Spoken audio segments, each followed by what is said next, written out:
If you're a food and drink brand and your product isn't performing the way it should, maybe the sales have slowed down or the review keep mentioning that the taste is not that great, I have creating something to help you. It's called the Flavour Blueprint. It's a free guide that based on the process I use with my clients to fix their underperforming products. If you're tired of guessing and you want clarity before another batch, download your free Flavour Blueprint.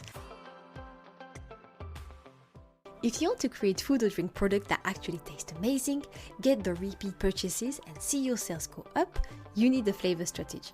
I'm Manon Galizzi, food scientist and flavor expert, and in this podcast I share what I've learned from helping food and drink brands create new products from scratch, choose the right flavor direction, or fix the flavors that are not working. Bonjour! I hope you're all well. Today we're gonna see why your product is failing on the market, especially if you're going to retailers.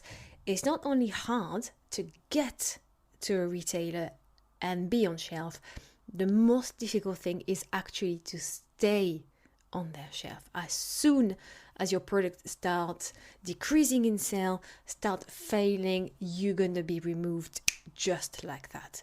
So you may go directly to, I need a rebranding, my packaging is not shiny enough, I need to be seen, or maybe my price is wrong. Actually, most of the time the flavors is the problem. Studies have shown that flavors is the number one reason people buy a food or drink product again. So they may buy it once, but what is the point if they don't buy it again and again? You don't want to be just at the top of the funnel where you have a lot of visibilities, a lot of people buy your food or drink product, but there's only one time and then they go away. You want them to keep on buying again and again, not only for them, for their close ones, etc., etc. There are 5 main reasons why food and drink products fail on the market. The first one is flavors are too weak. There's nothing more disappointing than having a bold packaging and the bold flavors on pack and then tasting the product and be so disappointed of it doesn't taste of anything. The second reason is flavors are unbalanced, especially if you have multiple flavors.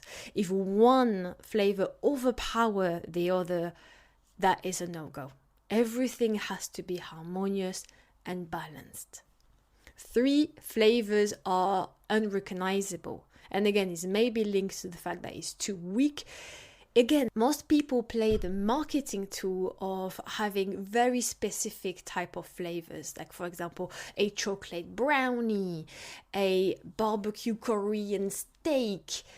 And the problem is, if all of these marketing names on pack don't reflect what actually the product tastes like, people are going to be disappointed. And that happens to me so many times, especially in the crisps area where they are very creative, especially when Christmas is coming and you have all of these pigs and blanket and things and you taste them and you just feel like, yeah, it tastes a bit meaty, but I close my eyes and I will never be able to say, yes, it tastes like a Christmas dinner with a little bit of gravy.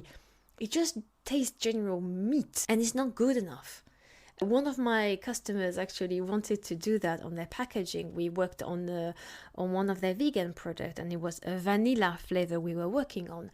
And he was telling me, he has this marketing hat on, and he was telling me, should I say it's a cupcake vanilla, it's a vanilla ice cream, it's a vanilla dream, it's this, and all of this fancy name. And myself and all of their team keep on telling them, you can't do that. This is going to disappoint the customer. If it's just a generic but very good creamy vanilla, this is the only thing you're going to say. Anything that is not true, people are going to be disappointed and stop buying again. Like even on sport nutrition, how many times that happened? It's supposed to be a cinnamon bun. You don't have the yeasty note. You don't have the baked note. You can't do that. People are going to be disappointed and stop buying your product again. Okay, enough of this. You feel this is my most annoying one. Point number 4 is flavors are flat or they are lacking complexity.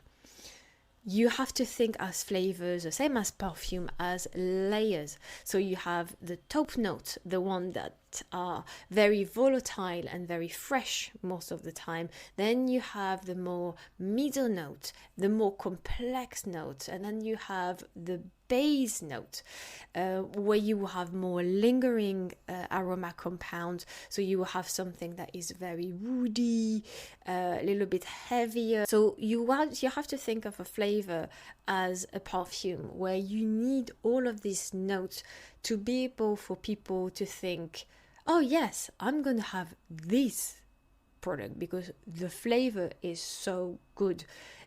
When you think about food and drink product, when you look on shelf, there are hundreds of the same flavors. Whatever is sweet or savory is always the same one.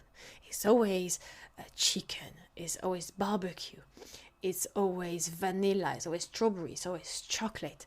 It's always the same. So you have to differentiate yourself with something that is complex, that people feel like, whoa, oh, that's very interesting. That's just not like a cheap strawberry flavor. That has a lot of layer. It is complex. It's good. I want more. And point number 5, flavors aren't thought through enough. Difficult to say, but I got there. So this is in terms again of flavor profile of target consumers and flavor perception.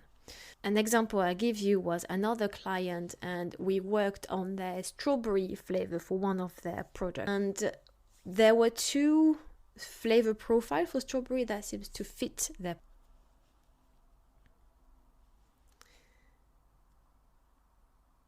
So the first strawberry was a milkshakey, creamy strawberry, but quite natural, almost like a strawberry yogurt, not the very artificial and sweet type of strawberry milkshake. And the second one was more a confectionery strawberry. So this one was very artificial. So we had one strawberry that tasted more natural and the other one that tasted more confectionery artificial. And they both tasted very good in the product, but then we had to remind ourselves, what is your target consumers? Why are your consumers going for you? What is your brand image? And suddenly we realized like the target consumers wanted something that was very natural. That's why they were going to this brand. It was the naturalness, not using additive, not using artificial ingredients. So having a flavor that tasted more natural fit the brand, their image, and their target consumers. Having something that is very confectionery, even though the flavoring was natural, it was a natural ingredient, but the perception was more of something that was artificial. So it would probably have created a clash in the mind of their target consumers. If their target consumers were more Gen Z, they were playful, they love confectionery and nostalgia and things like that, that would be absolutely fine. You have to fit the flavors to your brand image and especially your target consumers, because flavor perception is very important, as well as the flavor profile. So again, it's never just a strawberry, a chicken flavor or a lemon flavor.